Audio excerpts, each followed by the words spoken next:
जय जगन्नाथ। आज की कथा में आप सभी भक्तों का हार्दिक स्वागत है। एक गांव में एक कृष्णाबाई नाम की वृद्धा महिला रहती थी। वो भगवान श्री कृष्ण की परम भक्त थी। कृष्णाबाई एक झोपड़ी में रहती थी। वैसे तो कृष्णाबाई का वास्तविक नाम सुखिया था, पर कृष्ण भक्ति के कारण इनका नाम गांव वालों ने कृष्णाबाई ही रख दिया था। घर घर में झाड़ू पोछा, बर्तन साफ करना और खाना बनाना, यही इनका काम था। कृष्णाबाई प्रतिदिन अपने हाथों से फूलों की माला बनाकर दोनों समय श्री कृष्ण जी को पहनाती थी और घंटों कान्हा से बातें करती रहती थी। लेकिन गांव के लोग यही सोचा करते थे कि ये बुढ़िया तो पागल है। अब एक रात ऐसा हुआ कि भगवान श्री कृष्ण जी अपनी भक्त कृष्णाबाई के स्वप्न में आए और कहा कि कल बहुत बड़ा भूचाल आने वाला है, तुम ये गांव छोड़कर पास के ही दूसरी गांव में चली जाओ। अब क्या करे, मालिक का आदेश था। तो कृष्णाबाई ने अपना सारा सामान इकट्ठा करना शुरू किया और साथ ही सीधी सरल कृष्णाबाई ने गांव वालों को भी बताया कि कल सपने में कान्हा जी आए थे और मुझे कहा है कि कल बहुत प्रलय होगी, इसलिए तुम पास के गांव में चली जाओ। अब लोग कहाँ उस बूढ़ी पागल की बात मानने वाले थे। जो सुनता वही जोर जोर से ठहाके लगाता। इतने में बाई ने एक बैलगाड़ी मंगवाई और अपने कान्हा की प्रतिमा और सामान की एक गठरी बांधकर गाड़ी में बैठ गई।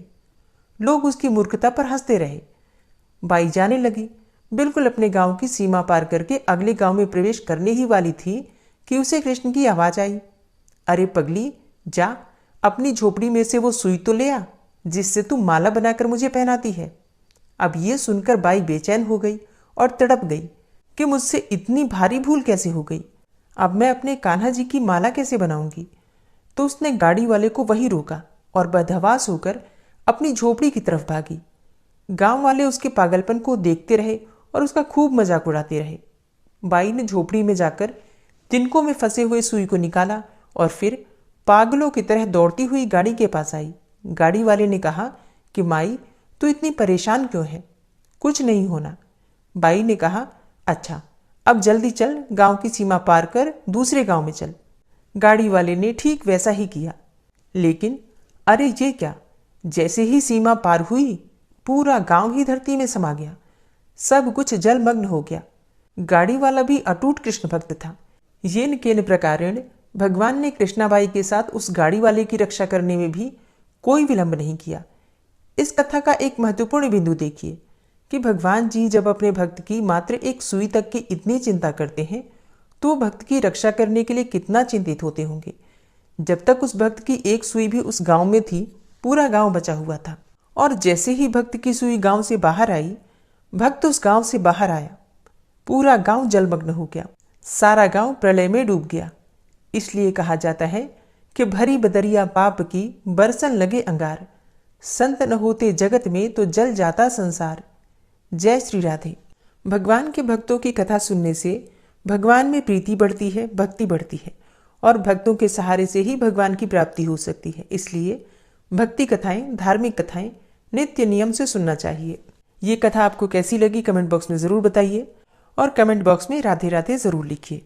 राजा इंद्रदुम्न ने पूछा, हे द्विजश्रेष्ठ, जन्म से लेकर कुछ काल पहले तक तो आप पुरुषोत्तम क्षेत्र में कभी गए ही नहीं थे, फिर आपने वहां के दिव्य वृतांत को कैसे जान लिया। विद्यापति ने कहा, हे राजन, मैं संध्या के समय पुरुषोत्तम तीर्थ में भगवान नीलाचल वासी विष्णु के समीप पहुंचा था। उस समय वहां दिव्य सुगंध युक्त वायु चल रही थी। आकाश मार्ग में देवताओं का सम्मिलित शब्द सुनाई पड़ता था।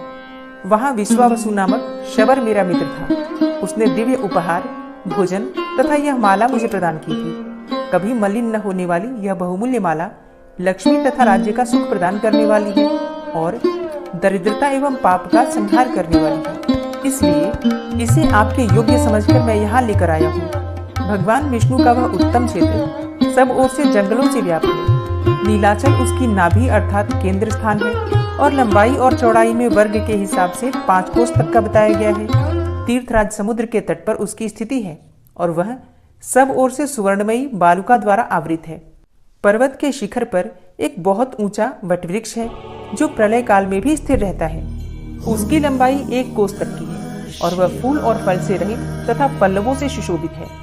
सूर्य के हटने पर भी उसकी छाया में कोई परिवर्तन नहीं होता। उसके पश्चिम रोहिणी नाम से प्रसिद्ध एक कुंड है। वहां जल का उद्गम है। उसमें उतरने के लिए नील पत्थरों की सीढ़ी उसकी शोभा बढ़ाती है। कुंड के बाहर चारों दिशाओं में स्फटिक मणि की 4 वेदियां हैं। पाप राशि का संहार करने वाले पवित्र जल से भरा हुआ वह कुंड बड़ा ही मनोरम है। कुंड की पूर्व दिशा में जो वेदी है उसके मध्य भाग में शंख चक्र गदाधारी इंद्रनील मणि में भगवान विष्णु विराजमान है। वह स्थान वट वृक्ष की छाया पड़ने से सदा शीतल ही बना रहता है। भगवान का वह विग्रह 81 अंगुल ऊंचा है और सुवर्णमय कमल के ऊपर स्थित है। उस श्री विग्रह के मुख चंद्र से तीनों प्रकार के तापों का निवारण होता है। भगवान के दोनों नासिका पुट तिल के पुष्प के समान शोभा धारण करते हैं। प्रस्तरमयी मूर्ति होने पर भी भगवान के अधर पर मुस्कान की छटा बनी रहती है। हंसी से खिले हुए युगल कपोलों द्वारा ठोड़ी बहुत सुंदर दिखाई देती है। मुंह के दोनों कोने ऐसे दिखाई देते हैं मानो और किसी मूर्ति के मुख कोण वैसे कभी बने ही ना हो। हास्य युक्त अधर, कपोल, ठोड़ी और मुंह के सुंदर कोने आदि को धारण करने वाले भगवान माधव विश्वकर्मा आदि शिल्पियों के लिए आदर्श बने हुए हैं। मकराकार कुंडलों से सुशोभित दोनों कानों के द्वारा भगवान का मुख चंद्र गुरु और शुक्र के मध्य भाग में स्थित पूर्ण चंद्र का उपहास कर रहा है। गले के सुंदर आभूषण से शोभाजनक कंठ प्रदेश के द्वारा भगवान अपना दर्शन करने वाले पुरुषों के चित्त में दक्षिणावर्त शंख से मुक्तामणि के प्रकट होने की आशंका उत्पन्न करते हैं। उनके कंधे मोटे और चौड़े हैं। घुटने तक की लंबी 4 भुजाएं हैं। वक्षस्थल पर स्वच्छ एवं निर्मल हार शोभा पा रहा है।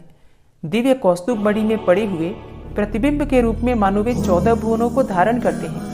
गहरे नाभि रूपी सरोवर में प्रविष्ट हुई सूक्ष्म रोमावलियों के कारण भगवान का श्री विग्रह बड़ा मनोहर प्रतीत होता है। गले में लटकता हुआ हार त्रिवली के मध्य भाग तक का स्पर्श करता है। मोती की माला कमर के पास तक लटकी हुई है और वे पीतांबर से शोभा पाते हैं। दोनों जंघाएं 2 खंभों के समान जान पड़ती हैं, मानो वे मोक्ष के मंगलमय धाम में ले जाने के लिए बाहरी द्वार के आश्रय हों। भगवान के दोनों चरण गोलाकार घुटनों और पैरों तक लटकती हुई वनमाला तथा रत्नमय कणों से शोभा पाते हैं। वे हार, कंकण और भुजबंद और मुकुट आदि से विभूषित हैं। भगवान अपने चारों हाथों में क्रमशः चक्र, पद्म, गदा और शंख रूप में परिणत ज्ञान, अहंकार, ऐश्वर्य तथा शब्द ब्रह्म अर्थात वेद राशि को धारण करते हैं। भगवान जगन्नाथ संपूर्ण दिशाओं को प्रकाशित करते हुए नीलाचल के शिखर पर विराजमान हैं, जिनका दर्शन करके भक्तिपूर्वक प्रणाम करने से मनुष्य देह बंधन से मुक्त हो जाता है। भगवान के वाम पार्श्व में भगवती लक्ष्मी वीणा बजा रही हैं। उनकी दृष्टि भगवान के मुख की ओर है और वे संपूर्ण लावण्य का निवास तथा समस्त अलंकारों से विभूषित हैं। जगत के पिता और माता भगवान विष्णु और भगवती लक्ष्मी दोनों उस पर्वत पर निवास करते हैं। मैंने उन दोनों का दर्शन किया। वे दोनों मौन भाव से बैठे हैं और अपनी मुस्कुराती हुई दृष्टि से दर्शन करने वाले प्राणी पर कृपा की वर्षा करते हैं। दीनों पर दया करने के कारण मैंने उन्हें चैतन्य रूप में ही माना है। उनके पीछे अपने फणों का छत्र लगाए भगवान शेषनाग खड़े हैं और आगे सुदर्शन चक्र को दिव्य शरीर धारण करके खड़े हुए देखा है। सुदर्शन के पीछे गरुड़ जी हाथ जोड़े खड़े हैं। इस प्रकार अद्भुत रूप धारण करने वाले साक्षात लक्ष्मीपति भगवान विष्णु का दर्शन करके मेरा मन बार बार उन्हीं की ओर दौड़ रहा है, मानो कोई इसे रस्सियों में बांधकर अपनी ओर खींच रहा हो।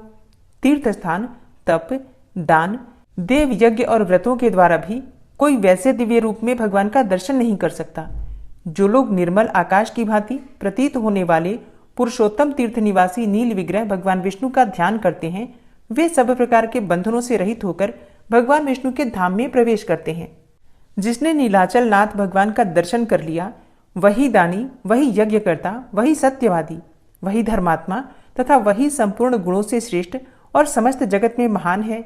हे राजन, वहां जगदीश्वर माधव के जो सेवक हैं, उन्हीं से मैंने भगवान के इस महात्म का परिचय प्राप्त किया है। वहां आदि सृष्टि की परंपरा से चला आता हुआ पुरातन एवं सुप्रसिद्ध आख्यान सुनकर मैं यहाँ आया हूँ। हे महाराज, आपकी ही आज्ञा से श्री पुरुषोत्तम क्षेत्र का दर्शन करके वहां का सब वृतांत आपसे निवेदन किया है। अब आपकी जैसी इच्छा हो वैसा करें। राजा इंद्रदुम्न बोले, हे भगवान, आपका वचन मेरे लिए सर्वथा विश्वसनीय है। आपके मुख से भगवान के पापाहारी स्वरूप का वर्णन सुनकर तथा दिव्य प्रसादमाला का संयोग पाकर मैं तो कृतकृत्य हो गया। अनेकों जन्मों में उपार्जित मेरी समस्त पाप राशि आज नष्ट हो गई। अब मैं भगवान लक्ष्मीपति के दर्शन का अधिकारी हो गया। सर्वतोभावेन वहां की यात्रा करूंगा और इस राज्य एवं बढ़ी हुई समृद्धि के द्वारा पुरुषोत्तम तीर्थ में निवास स्थान, नगर और दुर्ग बनवाऊंगा। भगवान विष्णु की प्रीति के लिए 100 अश्वमेध यज्ञों का अनुष्ठान करूंगा और प्रतिदिन सैकड़ों उपचारों से श्रीनाथ जी का पूजा करूंगा। व्रत, उपवास और नियमों द्वारा जगत गुरु भगवान को प्रसन्न करूंगा, जिससे वे मुझ संतप्त प्राणी को अपने वचनामृत से अभिषिक्त करेंगे। भगवान नारायण दीनों पर अनुग्रह करने वाले हैं। इस प्रकार राजा इंद्रद्युम्न श्रद्धा और भक्ति से भगवान जगदीश्वर की स्तुति कर रहे थे। इतने में ही संपूर्ण भुवनों को देखने की उत्सुकता रखने वाले देवर्षि नारद जी वहां आ पहुंचे। विष्णु भक्तों में श्रेष्ठ ब्रह्मपुत्र नारद जी को आते देखकर राजा सहसा उठकर खड़े हो गए और पाद्य अर्घ्य एवं आचमनीय निवेदन करके उन्हें उत्तम आसन पर बिठाकर प्रणाम पूर्वक हाथ जोड़कर बोले, आज मेरे संपूर्ण यज्ञ, दान, स्वाध्याय और तप सफल हो गए, क्योंकि मेरे घर पर ब्रह्मा जी के द्वितीय स्वरूप देवर्षि नारद कृपा पूर्वक पधारे हैं। हे मुने, आपने यहाँ तक आने की कृपा की। इतने से ही यद्यपि मैं कृतार्थ हो गया हूँ, तथापि आपकी प्रसन्नता के लिए आपकी क्या सेवा करूँ, आपकी किस आज्ञा का पालन करूँ, कौन सा प्रयोजन लेकर आपने मेरे इस घर को पवित्र किया है। भक्ति और विनय से सनी हुई राजा की यह कोमल वाणी सुनकर नारद जी ने मुस्कुराते हुए कहा, हे नृपश्रेष्ठ, तुम्हारे निर्मल गुणों से ब्रह्मा आदि संपूर्ण देवता, सिद्ध और मुनि अत्यंत प्रसन्न हैं। तुमने बहुत अच्छा निश्चय किया। हजारों जन्मों के अभ्यास से नीलाचल गुहा निवासी भगवान माधव में भक्ति होती है। परम बुद्धिमान ब्रह्मा जी ने उन्हीं भगवान जगदीश्वर की आराधना करके इस सृष्टि का निर्माण किया और पितामह की पदवी पाई है। तुम भी उन्हीं के वंश से उत्पन्न हुए हो, अतः भगवान के प्रति तुम्हारी ऐसी भक्ति होना उचित ही है। पग पग पर दुख और संकटों से व्याप्त इस संसार रूपी वन में भटकते हुए मनुष्यों के लिए एकमात्र भगवान विष्णु की भक्ति ही सुख देने वाली है। यह संसार एक समुद्र है जहां कोई भी सहारा देने वाला नहीं है। सुख दुख आदि द्वंद्वों की प्रचंड आंधी से इसमें सदा तूफान आता रहता है। इस कारण यह अत्यंत दुस्तर है। इस भवसागर में डूबे हुए मनुष्यों के लिए भगवान विष्णु की भक्ति ही नौका मानी गई है। एकमात्र माता भगवती और विष्णु भक्ति का आश्रय लेकर संतुष्ट रहने वाले साधु पुरुष कभी शोक नहीं करते। हे राजन, देहधारियों की जो बड़ी भारी पाप राशि है वह विष्णु भक्ति रूपी महान दावानल में पतंगों की भांति जल जाती है। प्रयाग और गंगा आदि तीर्थ, तपस्या, श्रेष्ठ अश्वमेध यज्ञ, महान दान, व्रत, उपवास और नियम, इन सबका सहस्त्रों बार सेवन किया जाए और इनके पुण्य समूह को कोटि कोटि गुना करके एकत्र किया जाए तो भी वह विष्णु भक्ति के 1000वें अंश के बराबर भी नहीं बताया गया है।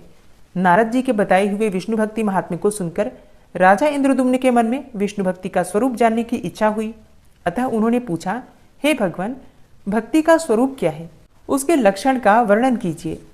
नारद जी ने कहा, हे राजन, सावधान होकर सुनो। मैं भगवान विष्णु की सनातन भक्ति का सामान्य और विशेष रूप से वर्णन करता हूँ। जय जगन्नाथ। नारद जी ने भक्ति के क्या लक्षण बताए हैं, ये सारा वृतांत आप कल की कथा में सुनेंगे। श्री राधा कृपा कटाक्ष स्तोत्र।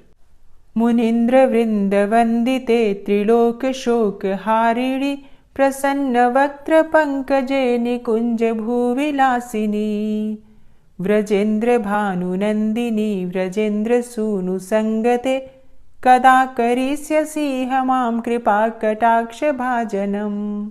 अशोक वृक्ष वल्लरी वितान मंडपस्थिते प्रवाल बाल पल्लव प्रभारुणांध्रि कोमले वराभय स्फुरत्करे प्रभूत संपदालये कदा करिष्यसि हमां कृपा कटाक्ष भाजनम्।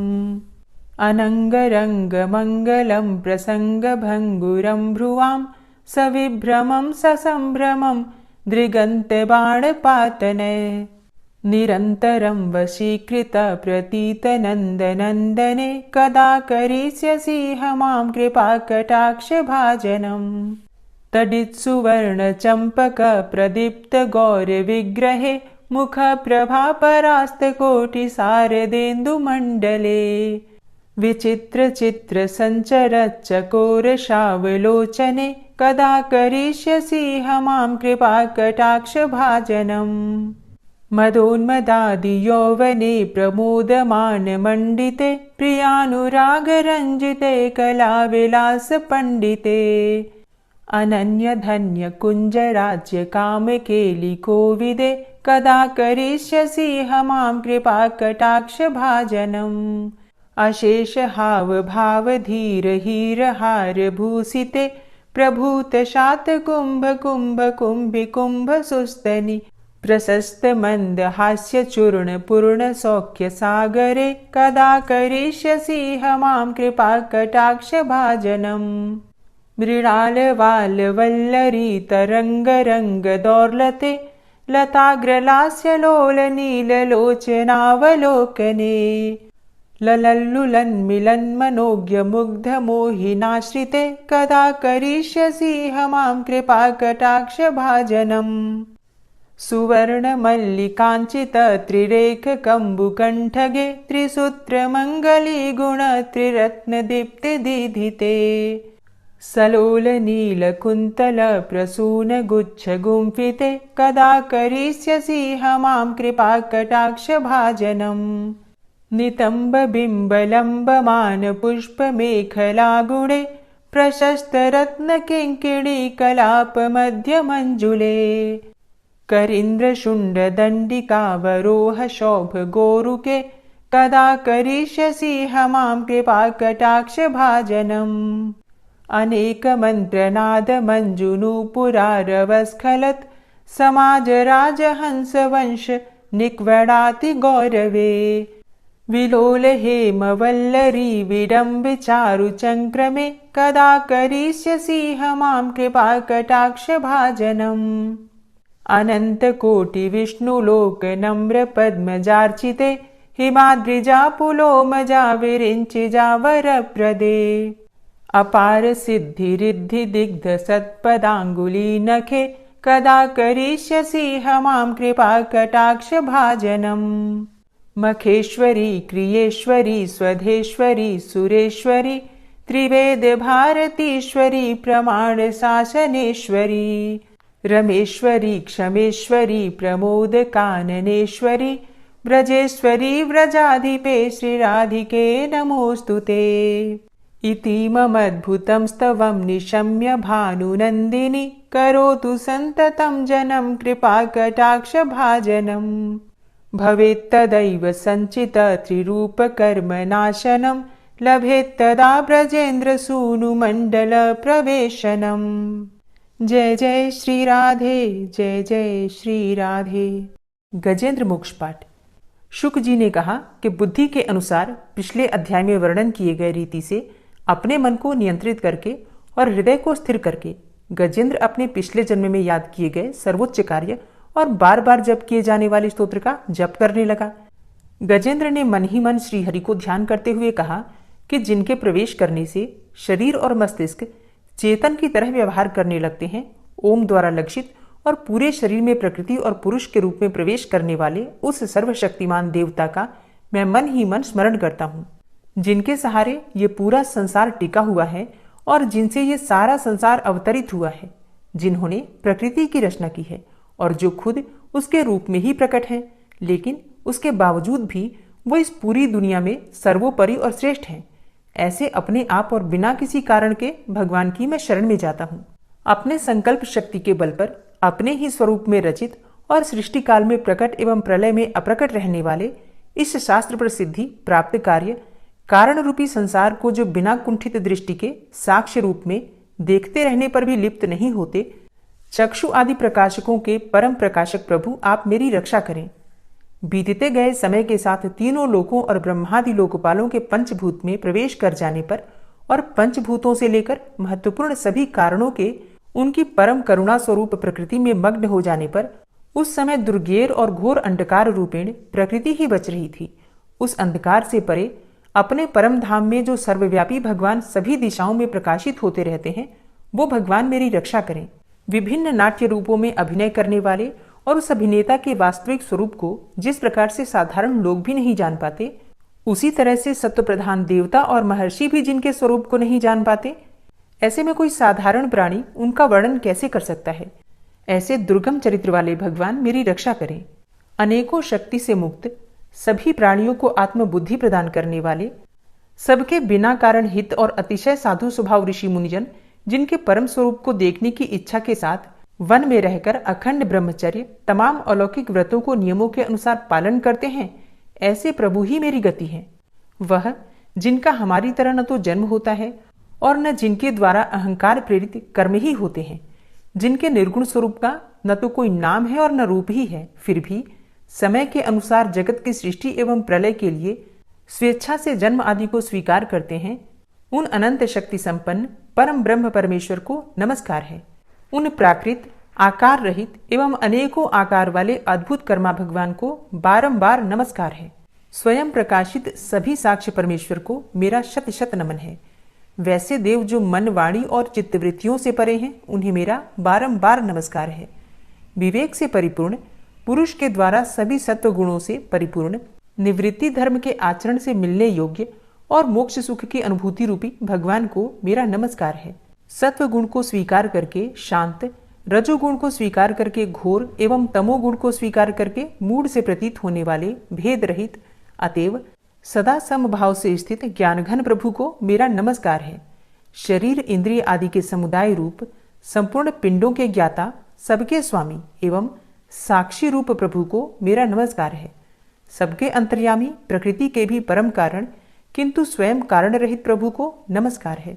संपूर्ण इंद्रियों एवं उनके विषयों के ज्ञाता, समस्त प्रतीतियों के कारण रूप संपूर्ण जड़ प्रपंच एवं सबकी मूलभूता अविद्या के द्वारा सूचित होने वाले तथा संपूर्ण विषयों में अविद्या रूप से भासने वाले प्रभु को मेरा नमस्कार है।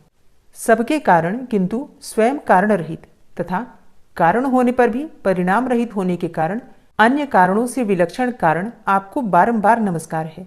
संपूर्ण वेदों एवं शास्त्रों के परम तात्पर्य, मोक्ष रूप एवं श्रेष्ठ पुरुषों की परम गति भगवान को नमस्कार है। जो त्रिगुण रूप काष्ठों में छिपे हुए ज्ञान रूप अग्नि है, उक्त गुणों में हलचल होने पर जिनके मन में सृष्टि रचने की बाह्य वृत्ति जागृत हो उठती है तथा आत्मतत्व की भावना के द्वारा विधि निषेध रूप शास्त्र से ऊपर उठे हुए ज्ञानी महात्माओं में जो स्वयं प्रकाशित हो रहे हैं, उन प्रभु को मैं नमस्कार करता हूँ। मुझ जैसे शरणागत पशु तुल्य अर्थात अविद्याग्रस्त जीवों की अविद्या रूप फांसी को सदा के लिए पूर्ण रूप से काट देने वाले अत्यधिक दयालु एवं दया करने में भी कभी आलस्य न करने वाले नित्य मुक्त प्रभु को नमस्कार है। अपने अंश से संपूर्ण जीवों के मन में अंतर्यामी रूप से प्रकट होने वाले सर्वनियंता अनंत परमात्मा आपको नमस्कार है। शरीर, पुत्र, मित्र, घर, संपत्ति एवं कुटुंबियों में आसक्त लोगों के द्वारा कठिनता से प्राप्त होने वाले तथा मुक्त पुरुषों के द्वारा अपने हृदय में निरंतर चिंतित ज्ञान स्वरूप सर्वसमर्थ भगवान को नमस्कार है। जिन्हें धर्म, अभिलाषित भोग, धन तथा मोक्ष की कामना से भजने वाले लोग अपनी मनचाही गति पा लेते हैं, अपितु जो उन्हें अन्य प्रकार के अयाचित भोग एवं अविनाशी पार्षद शरीर भी देते हैं, वे अतिशय दयालु प्रभु मुझे इस विपत्ति से सदा के लिए उबार लें। जिनके अनन्य भक्त जो वस्तुतः एकमात्र उन भगवान के ही शरण हैं, धर्म, अर्थ आदि किसी भी पदार्थ को नहीं चाहते, अपितु उन्हीं के परम मंगलमय एवं अत्यंत विलक्षण चरित्रों का गान करते हुए आनंद के समुद्र में गोते लगाते रहते हैं, उन अविनाशी, सर्वव्यापक, सर्वश्रेष्ठ ब्रह्मादि के भी नियामक अभक्तों के लिए प्रकट होने पर भी भक्ति योग द्वारा प्राप्त करने योग्य, अत्यंत निकट होने पर भी माया के आवरण के कारण अत्यंत दूर प्रतीत होने वाले, इंद्रियों के द्वारा अगम्य तथा अत्यंत दुर्विज्ञेय, अंत रहित किंतु सबके आदि कारण एवं सब ओर से परिपूर्ण उन भगवान की मैं स्तुति करता हूँ। ब्रह्मा आदि समस्त देवता, चारों वेद तथा संपूर्ण चराचर जीव नाम और आवृत्ति भेद से जिनके अत्यंत क्षुद्र अंश के द्वारा रचे गए हैं, जिस प्रकार प्रज्वलित अग्नि से लपटे तथा सूर्य से किरणें बार बार निकलती हैं और पुनः अपने कारण में ही लीन हो जाती हैं, उसी प्रकार बुद्धि, मन, इंद्रिय और नाना योनियों के शरीर, यह गुणमय प्रपंच जिन स्वयं प्रकाश परमात्मा से प्रकट होता है और पुनः उन्हीं में लीन हो जाता है, वे भगवान न तो देवता हैं और न असुर, न मनुष्य हैं न तिर्यक अर्थात मनुष्य से नीची, पशु, पक्षी आदि किसी भी योनि के प्राणी हैं, न वे स्त्री हैं और न पुरुष हैं और ना ही नपुंसक हैं, न वे ऐसे कोई जीव हैं जिनका इन तीनों ही श्रेणियों में समावेश हो सके। न वे गुण हैं, न कर्म है, न कार्य है और न तो कारण ही है। सबका निषेध हो जाने पर जो कुछ बच रहता है वही उनका स्वरूप है और वे ही सब कुछ हैं। ऐसे भगवान मेरे उद्धार के लिए आविर्भूत हों। मैं इस ग्राह के चंगुल से छूटकर जीवित नहीं रहना चाहता, क्योंकि भीतर और बाहर सब ओर से अज्ञान से ढके हुए इस हाथी के शरीर से मुझे क्या लेना है। मैं तो आत्मा के प्रकाश को ढक देने वाले उस अज्ञान की निवृत्ति चाहता हूँ, जिसका कालक्रम से अपने आप नाश नहीं होता, अपितु भगवान की दया से अथवा ज्ञान के उदय से ही होता है। इस प्रकार मोक्ष का अभिलाषी मैं विश्व के रचयिता स्वयं विश्व के रूप में प्रकट तथा विश्व से सर्वथा परे, विश्व को खिलौना बनाकर खेलने वाले, विश्व में आत्मरूप से व्याप्त, अजन्मा, सर्वव्यापक एवं प्राप्ति वस्तुओं में सर्वश्रेष्ठ भी भगवान को केवल प्रणाम ही करता हूँ, उनकी शरण में हूँ। जिन्होंने भगवत भक्ति रूप योग के द्वारा कर्मों को जला डाला है, वे योगी लोग उसी योग के द्वारा शुद्ध किए हुए अपने हृदय में जिन्हें प्रकट हुआ देखते हैं, उन योगेश्वर भगवान को मैं नमस्कार करता हूँ। जिनकी त्रिगुणात्मक अर्थात सत्व रज तम रूप शक्तियों का राग रूप वेग असह्य है, जो संपूर्ण इंद्रियों के विषय रूप में प्रतीत हो रहे हैं, तथापि जिनकी इंद्रियां विषयों में ही रची पची रहती हैं, ऐसे लोगों को जिनका मार्ग भी मिलना असंभव है, उन शरणागत रक्षक एवं अपार शक्तिशाली आपको बार बार नमस्कार है। जिनकी अविद्या नामक शक्ति के कार्यरूप अहंकार से ढके हुए अपने स्वरूप को यह जीव जान नहीं पाता, उन अपार महिमा वाले भगवान की मैं शरण में आया हूँ। जिसने पूर्वोक्त प्रकार से भगवान के भेद रहित निराकार स्वरूप का वर्णन किया था, उस गजराज के समीप जब ब्रह्मा आदि कोई भी देवता नहीं आए, जो भिन्न भिन्न प्रकार के विशिष्ट विग्रहों को ही अपना स्वरूप मानते हैं, तब साक्षात श्रीहरि, जो सबके आत्मा होने के कारण सर्वदेव स्वरूप हैं, वहां प्रकट हो गए। गजराज को उस प्रकार से दुखी देखकर तथा उसके द्वारा पड़ी हुई स्तुति को सुनकर सुदर्शन चक्रधारी जगदाधार भगवान इच्छानुरूप वेग वाले गरुड़ जी की पीठ पर सवार होकर स्तवन करते हुए देवताओं के साथ तत्काल उस स्थान पर पहुंच गए जहां पर वह हाथी था। सरोवर के भीतर महाबली ग्रह के द्वारा पकड़े जाकर दुखी हुए उस हाथी ने आकाश में गरुड़ की पीठ पर सवार चक्र उठाए भगवान श्री हरि को देखकर अपनी सूंड को, जिसमें उसने पूजा के लिए कमल का एक फूल ले रखा था, ऊपर उठाया और बड़ी ही कठिनाई से सर्वपूज्य भगवान नारायण आपको नमस्कार है, यह वाक्य कहा। उसे पीड़ित देखकर अजन्मा श्रीहरि एकाएक गरुड़ को छोड़कर नीचे झील पर उतर आए। वे दया से प्रेरित होकर ग्राह सहित उस गजराज को तत्काल झील से बाहर निकाल लाए और देवताओं के देखते ही देखते चक्र से मुंह चीरकर उसके चंगुल से हाथी को उबार लिया। गजेंद्र मोक्ष स्तोत्र संपूर्ण हुआ। और अब बड़े ही प्रेम से भक्ति भाव से जयकारा लगाइए, भगवान श्री हरि विष्णु की जय। और अब आप सुनेंगे श्री तुलसी चालीसा। श्री तुलसी महारानी करु विनय सिरनाय, जो मम हो संकट विकट दीजे मात नशाय। नमो नमो तुलसी महारानी, महिमा अमित न जाए बखानी। दियो विष्णु तुमको सन्माना, जग में छायो सुयस महाना। विष्णु प्रिया जय जयति भवानी, तिहु लोक की हो सुख खानी। भगवत पूजा करे जो कोई, बिना तुम्हारे सफल न होई। जिन घर तव नहीं होय निवासा, उस घर कर ही विष्णु नहीं बासा। करे सदा जो तव नित सुमिरन, तेहि के काज होय सब पूरन। कार्तिक मास महात्म तुम्हारा, ताको जानत सब संसारा। तव पूजन जो करे कुंवारी, पावे सुंदर वर सुकुमारी। करे जो पूजा नित प्रति नारी, सुख संपत्ति से होय सुखारी। वृद्धा नारी करे जो पूजन, मिले भक्ति होवे पुलकित मन। श्रद्धा से पूजे जो कोई, भवनिधि से तर जावे सोई। कथा भागवत यज्ञ करावे, तुम बिन नहीं सफलता पावे। छायो तब प्रताप जग भारी, ध्यावत तुम्हि सकल चित धारी। तुम्ही मात यंत्रन तंत्रन में, सकल काज सिद्धि होवे क्षण में। औषधि रूप आप हो माता, सब जग में तव यश विख्याता। देव ऋषि मुनि और तपधारी, करत सदा तव जय जयकारी। वेद पुराणन तव यश गाया, महिमा अगम पार नहीं पाया। नमो नमो जय जय सुख कारणि, नमो नमो जय दुख निवारणी। नमो नमो सुख संपत्ति देनी, नमो नमो अघ काटन छेनी।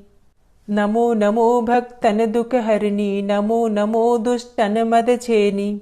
नमो नमो भव पार उतारणी, नमो नमो परलोक सुधारणी। नमो नमो निज भक्त उबारणी, नमो नमो जन काज सवारणी। नमो नमो जय कुमति नशावनी, नमो नमो सब सुख उपजावनी। जयति जयति जय तुलसी माई, ध्याऊं तुमको शीश नवाई। निज जन जानी मोहि अपनाओ, बिगड़े कारज आप बनाओ।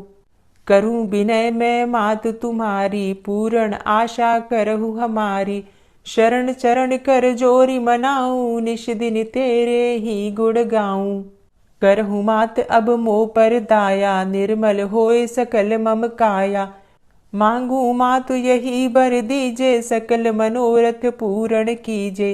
जानू नहीं कछु नेम अचारा, क्षमहु मातु अपराध हमारा। 12 मास करे जो पूजा, तासम जग में और नहीं दूजा। प्रथम ही गंगा जल मंगवावे, फिर सुंदर स्नान करावे। चंदन अक्षत पुष्प चढ़ावे, धूप दीप नैवेद्य लगावे। करें आचमन गंगा जल से, ध्यान करे हृदय निर्मल से। पाठ करे फिर 40 की, स्तुति करे मात तुलसा की। यह विधि पूजा करे हमेशा, ताके तन नहीं रहे कलेशा। करे मास कार्तिक का साधन, सोवे नित पवित्र हुई जाहि। है यह कथा महासुखदाई, पढ़े सुने सो भव तर जाई। यह श्री तुलसी चालीसा, पाठ करे जो कोय। गोविंद सो फल पावही, जो मन इच्छा होय। तुलसी चालीसा संपूर्ण। और अब आप सुनेंगे तुलसी महारानी की आरती। तुलसी महारानी नमो नमो, हरि की पटरानी नमो नमो। तुलसी महारानी नमो नमो, हरि की पटरानी नमो नमो। धन्य तुलसी पूर्ण तप कीनो, धन्य तुलसी पूर्ण तप कीनो। शालिग्राम की बनी पटरानी नमो नमो। तुलसी महारानी नमो नमो, हरि की पटरानी नमो नमो।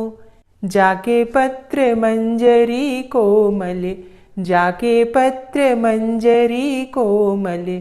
श्रीपति कमल चरण लपटानी नमो नमो, हरि की पटरानी नमो नमो। तुलसी महारानी नमो नमो। धूप दीप नैवेद्य आरती, धूप दीप नैवेद्य आरती। पुष्पन की वर्षा बरसानी नमो नमो, हरि की पटरानी नमो नमो। तुलसा महारानी नमो नमो। 56 भोग 36 व्यंजन, 56 भोग 36 व्यंजन। बिन तुलसा हरि एक न मानी नमो नमो। तुलसी महारानी नमो नमो, हरि की पटरानी नमो नमो। सभी सखी मैया तेरो यश गावे, सभी सखी मैया तेरो यश गावे। भक्ति दान दीजे महारानी नमो नमो। तुलसा महारानी नमो नमो, हरि की पटरानी नमो नमो। नमो नमो तुलसा महारानी, नमो नमो तुलसी महारानी। तुलसी महारानी नमो नमो, हरि की पटरानी नमो नमो। तुलसी महारानी नमो नमो, हरि की पटरानी नमो नमो। प्रेम से बोलिए तुलसी मैया की जय। दोस्तों, उम्मीद करती हूँ आज की कथा आपको ज़रूर पसंद आई होगी। वीडियो अच्छी लगी हो तो लाइक कीजिए, शेयर कीजिए